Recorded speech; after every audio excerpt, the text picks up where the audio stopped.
હવે જોઈએ સમાચાર વિસ્તારથી। શહેરમાં વધુ એક બસે કિશોરનો જીવ લીધો છે। સુરતના બમરોલી વિસ્તારમાં આજે વહેલી સવારે 120 ફૂટ રોડ પર સિટી બસે બાઇક સવાર પિતા પુત્રને અડફેટે લીધો હતો, જેમાં પુત્રનું ઘટના સ્થળે જ મોત નીપજ્યું હતું। અકસ્માતની જાણ થતાં સ્થાનિક પોલીસ ઘટના સ્થળે દોડી આવી વધુ તપાસ હાથ ધરી છે। આ અંગે મળતી માહિતી પ્રમાણે આજે વહેલી સવારે 6:30 વાગ્યે આસપાસ પિતા પોતાના ધોરણ 11માં ભણતા પુત્ર ગૌરવ રાજેશ બારડોલિયાને શાળામાં મૂકવા જઈ રહ્યા હતા।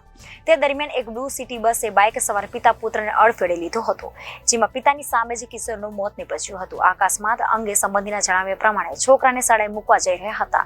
આશાપુરા સોસાયટી પાસે પિતા પુત્રનું વાહન સ્લીપ થઈ ગયું હતું, જેની પાછળ બ્લુ સિટી બસ આવી રહી હતી। આ બસ ડ્રાઈવરે બ્રેક મારી અને આ લોકો પર ચડાવી દીધી હતી। આ બસ ડ્રાઈવર પણ નશાયુક્ત હતો, જેને સ્થાનિકોએ આગળના સર્કલ પાસેથી પકડી લીધો હતો। આ સંબંધીએ એમ જણાવ્યું હતું કે સિટી બસના ચાલકને જ્યારે તમે ગાડીની ચાવી આપો છો ત્યારે ચેક તો કરો કે આ વ્યક્તિ ગાડી ચલાવવા લાયક છે કે નહીં। પોલીસ જેમ ચેક કરે છે અને નશો કર્યો છે કે નહીં તે રીતે તમે પણ ચેક કરો। तुम क्या काम क्या करते हो?